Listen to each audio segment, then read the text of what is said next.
August 31st, 1939. 77 years. It had been that long since the apocalyptic war in Europe of the mid-20th century. My father and uncles fought in World War II, and I grew up listening to their stories about the war. As I sat alone in my residence in Moscow, late on February 23, 2022, it seemed surreal to me that I was present at the start of the next major war on the continent, and even more so that I was on the wrong side of the front line.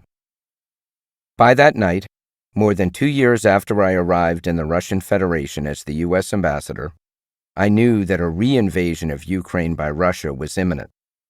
This time it would not be an incursion with stealthy little green men, as had occurred in Crimea in 2014 and spread to the Donbass. What was coming in February 2022 was going to be much worse, an invasion of Ukraine by all the elements of the Russian armed forces and security services. Russia's earlier offensives would look tame by comparison.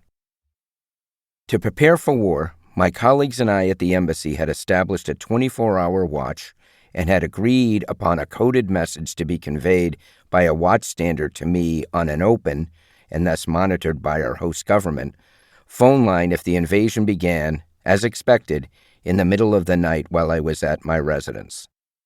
The American ambassador in Moscow had lived for many decades in a beautiful old mansion known as Spaso House, which was a short drive from the embassy, but which did not have secure communications equipment, apart from the monitoring devices planted over the years by the deeply inquisitive KGB and its successors.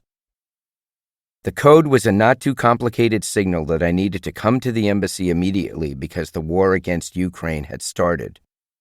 To snickers from my colleagues, I had chosen a memorable line from the 1980s action movie Predator. 4 classic words uttered by Arnold Schwarzenegger's character, "Get to the chopper." I thought if the Russians went to the trouble of listening to everything I said on the phone, then let them puzzle over that message. When Rear Admiral Philip W. Yu, the embassy's highly capable defense attaché, called me a few hours after midnight on Thursday, February 24th, with that message, I was only dozing. It was difficult to sleep knowing what was about to happen. Several days earlier, on a February 19th phone call with Secretary of State Antony J. Blinken, the Secretary asked about the mood at the embassy. I said it felt like August 31st, 1939, the night before Germany invaded Poland. I believed that Russian President Vladimir V. Putin, without legal, military, or moral justification, was going to launch an aggressive war on Ukraine.